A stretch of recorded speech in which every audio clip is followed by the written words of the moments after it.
Hello, and welcome back to our playthrough of Planescape I'm gone. Torment.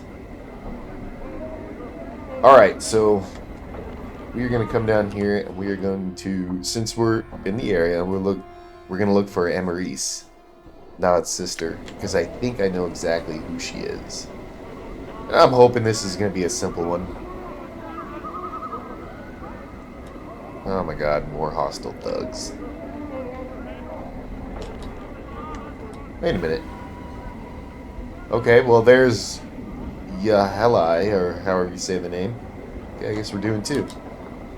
After we murder some thugs. Get him, Mort. Damn it.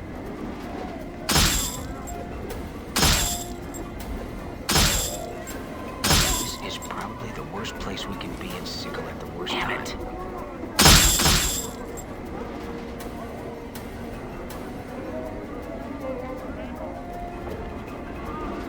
Oh, for the love of God.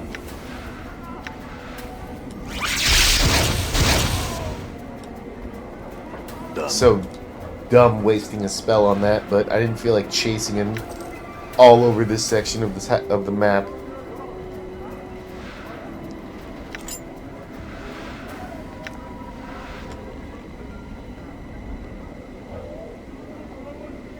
Oh, we lost Yahilai or whoever. Oh, there's Amaris right there. I guess it's not. Nope, that's who I was thinking of. Blue. Alright, but still. She's right here. No different. And she's blue. You see a young woman dressed in a tight leather bodice and leggings. She smells faintly of cheap perfume, and her face, though pretty, is painted with garish makeup. She smiles coyly as she sees you. Seeking some company, love? Are you by any chance Amaris?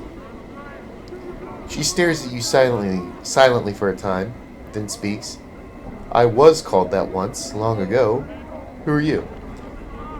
I was sent to find you by Nod, your brother. He's worried about you, and hoped I could tell him how you were. Nod? He's alive? Where? Why didn't he come to see me himself? Well, I think he's ashamed. He's a collector now, living in poverty in Ragpicker Square. He doesn't seem quite right in the head, I mean. Updated my journal. He was a bit touched, even as a child, when his name was Thodas. Oh, I missed him so. Ashamed, though? Ha! Me own work's no more proud. Ah, well, at least I'm doing well for myself, for a hiver, at any rate, eh? I must visit him soon. She looks at you closely for the first time since you spoke. Are you a friend of Nod's, or...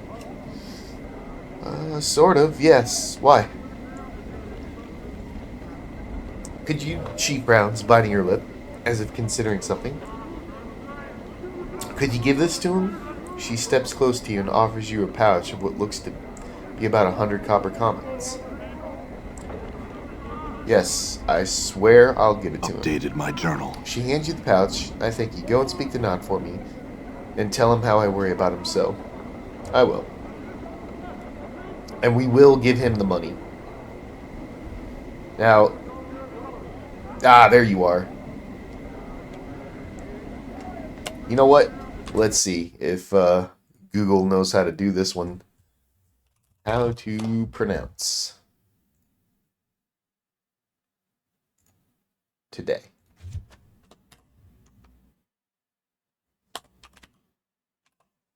Alright, there we go.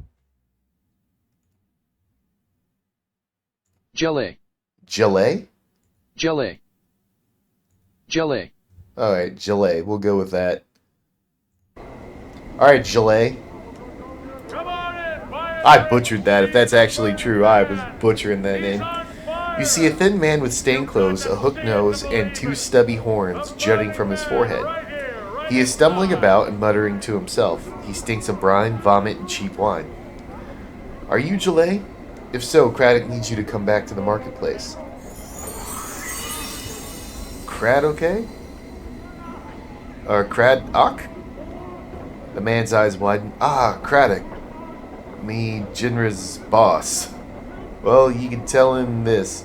He can pike off. And that he's a filthy dog, a cur of the lowest sort. Gillet not working for him anymore. He jabs his finger. Tell him that. You know what's kind of messed up about that is I used to have a friend who one night got so hammered drunk that it was about 3 in the morning, and he texted his boss and told his boss in this long wall of text what he thought about him, how he ruined his father's business, how shitty his family was, how shitty he is, and how terrible it is to work for him.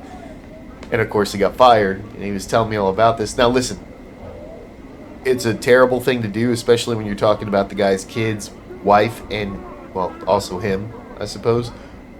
But the brutal truth is that he's 100% right about him, his children, and his wife. They're all horrible, garbage human beings.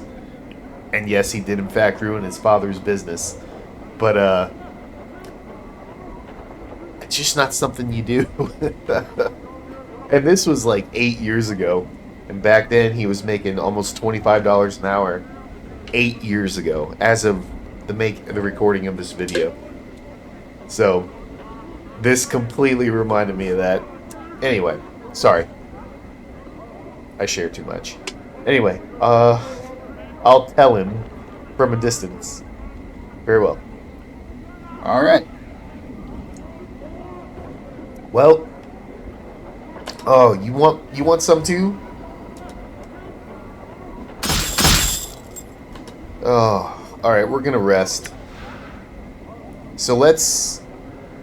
I don't have chromatic orb. That's fine. Just magic missile.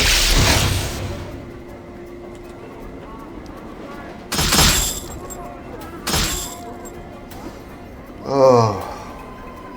Please be stuck. Thank you. Done. Sure, why not? I'm gone. Try to pin him in here. Oh, he landed a hit on Mort. Good job.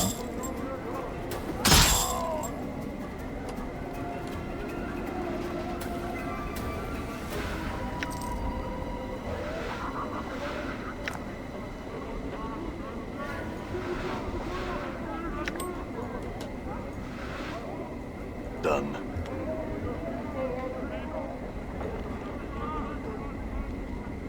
I mean, I suppose we could just go up to every thug and kill him if we wanted to, right? All right.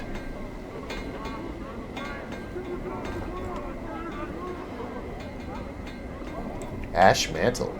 Hello. You see a dustman in long black robes and a pale face. Unlike the dustman you saw in the mortuary, however, this man looks confused and is glancing about as if looking for something. When he spots you, he raises his hand to attract your attention. Greetings. The man seems relieved that you are speaking to him. He bows slightly. Thank you for hearing me, traveler. I am known as Ashmantle, one of the Dustman sect.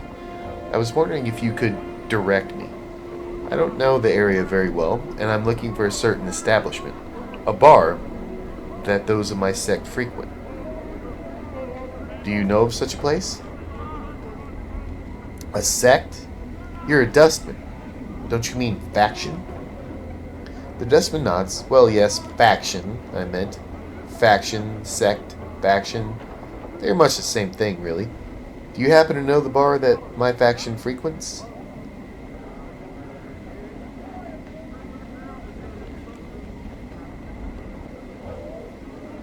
Yeah, the bar you want is by the mortuary. Orient yourself by the mortuary front gate, then walk directly southwest. You can't miss it. The dustman smiles. Thank you very much, traveler. I appreciate your kindness. The people in the hive are rarely helpful in such matters. Tell me about it. Say, can I ask you a few questions? What questions do you have? No, we already know about Farad. Well, you know what? Let's see if he has any different information about Faerun. No, he doesn't know him.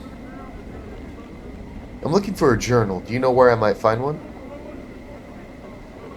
Okay.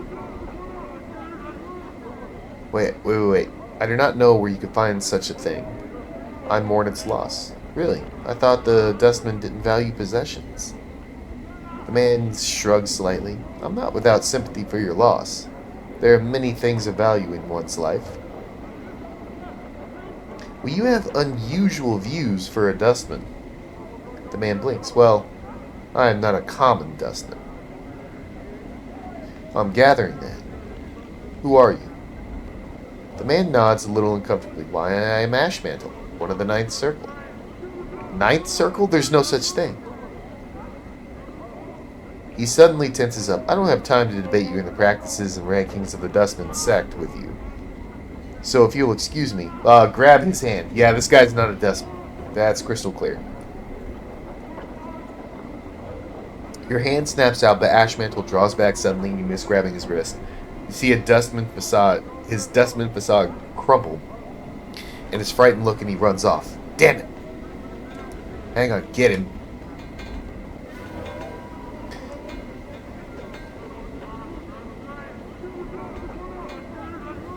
Come on, get him.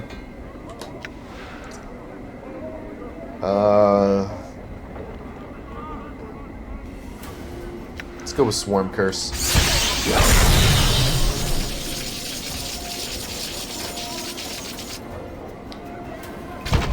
Got him. Done. Bracelet and a jagged knife.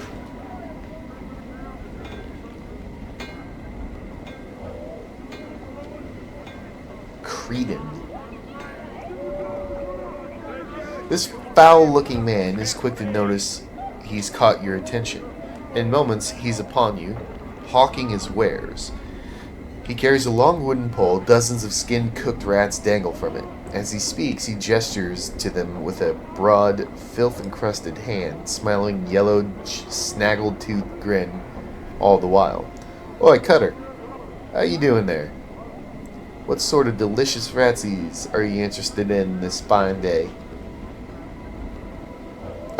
Examine the ratsies.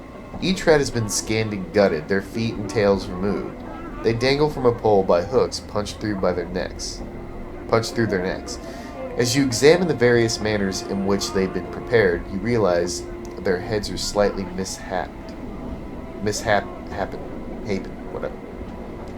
The bulbous knot of bone protrudes from each cranium, covered in whorls that give it an appearance of brain tissue. Are these cranium rats? Those are strange-looking rats. Ah, yes, you've got a keen eye there, Cutter. All I sell is brain vermin. Yep. All I sell is brain vermin, I do. I'm sure you'll find they've got much richer flavor than your usual rat. Quite nice, really. He proffers them to you once more, waving the pole before your face enticingly. The rats sway to and fro, hooked like tiny sides of beef. Brain vermin? Ah, Cutter, brain vermin. Foul creatures they are. Now, your normal rats, they just eat stored goods and multiply, spread disease and all that. A nuisance, really, no more. Your cranium rat, though, brain vermin, what I go after, they're just trouble. When you get more than a handful of the little pikers, or you get more than a little handful of the little pikers together, they start to get smart on you, sometimes real smart. They become more intelligent. Sure as I'm standing here before ye, they do. If I ran across any more than two score of them, I'd flee from a case like that. He snaps to emphasize the point. You get that many of them in a pack, why they get smart as a man, they do. Go on. Here's my best advice for you, Cutter. If you're bent on catching brain vermin, stick to small packs, a dozen or so, at the most. But I'll tell you, he steps close, his breath bedded in your face, then speaks in a hushed tone. If you run into more than that, more than a couple dozen, run like you're in the shadow of the lady. He backs away from you again. Why? What is there to fear? Sorcery, Cutter. Sorcery. You get enough of those little beans in the space, they get all sorts of odd powers. Make like a basher's brain pour out of its ears, they will. Downright frightening. It's just wrong, I tell you. That's why Sigel's so eager to be rid of them, the bounty and all. Well, we know about the bounty. We know about Sigel. I understand. Let me ask you something else. No. I'm missing a journal. Have you seen one? Sorry, Cutter, can't say I've seen one. Okay. Other questions? Let's buy one of these rats. Maybe something good can come out of it.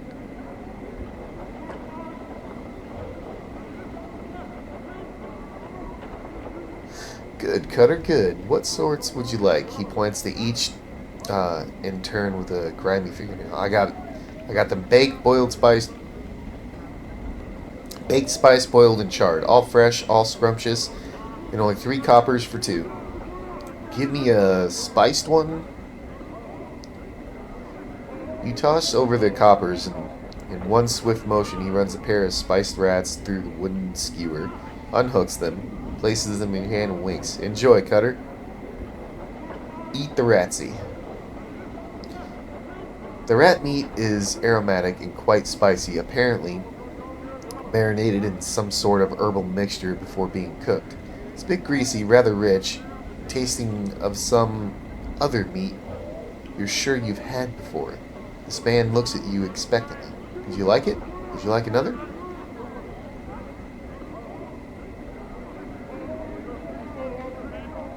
Yeah, I'll have another. Let's go with a baked one. Eat it. The rat's flesh is tender and moist. It comes off the bone easily and melts in your mouth. It's slightly greasy and rather rich tasting. Sort of meat, blah blah blah. You're sure you've had this before? I wonder if we keep eating them, we'll jar a memory. Because that's 2, the baked and the spicy, that made me think that we've had it before. Alright, I'll have another. Give me boiled. Eat it. Blah blah blah. Rather bland. Some other meat you think you've had before. You're certain it would taste better prepared in a different manner, but you can't imagine anyone who would boil meat to eat it. Man, okay. Alright, I'll try another. Go with charred. Eat it.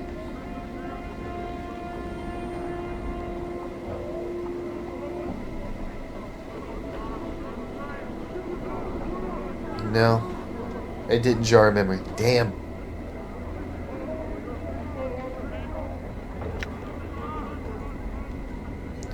He touches your arm. I see you're leaving, Cutter, but before you go, would you like a nice, delicious ratsy? One more for the road, you might say? You know what? Why not? Go with the baked one. We seem to like that best.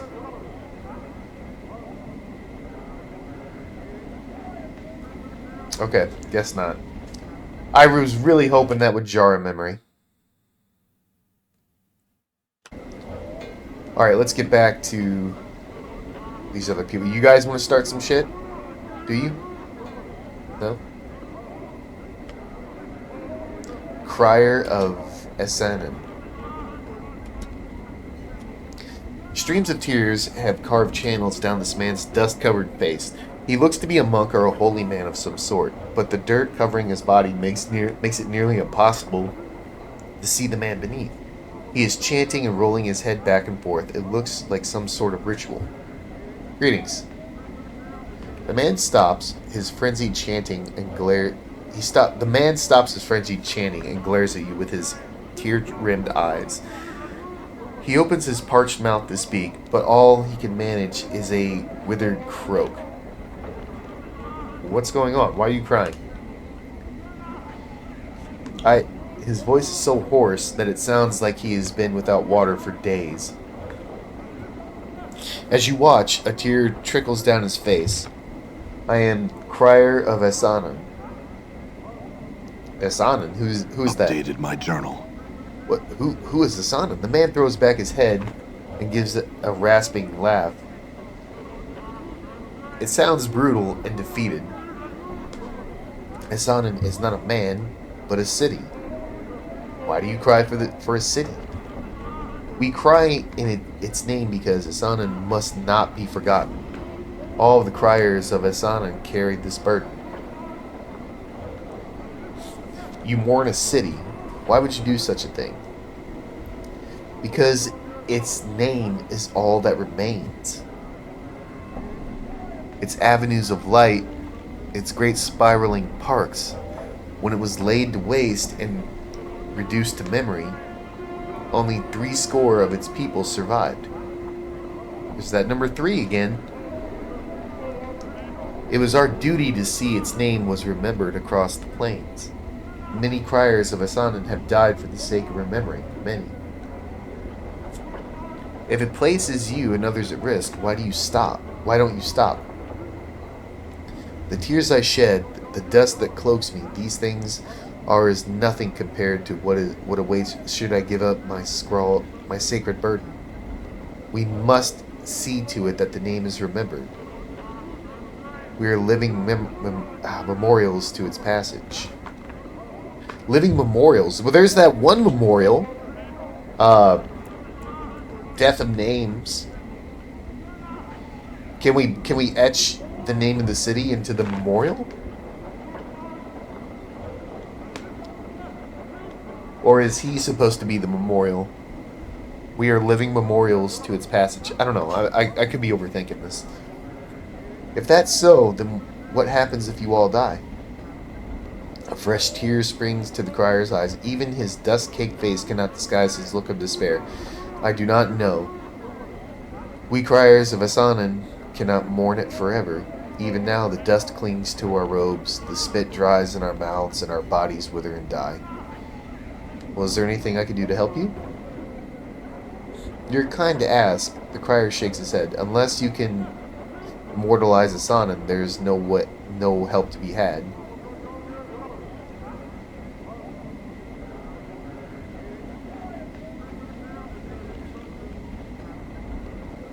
Okay, a tombstone. Must it be immortalized by a man? Would a tombstone serve? A tombstone? It's a stone that records a man's name, his life, and eulogy. In a eulogy. If it serves a man, it could not also serve the city. If it serves a man, could it not also serve a city that has died? Stones may do such things? Yes. And their lifetime is much longer than a man's. If the name was carved on stone, would Hasan's memory be served? Man pauses. Would others see this name? Yes, it would be there for all to see, long after you have died. The man nods. If such a thing were possible, he turns to you, where would one find such a stone?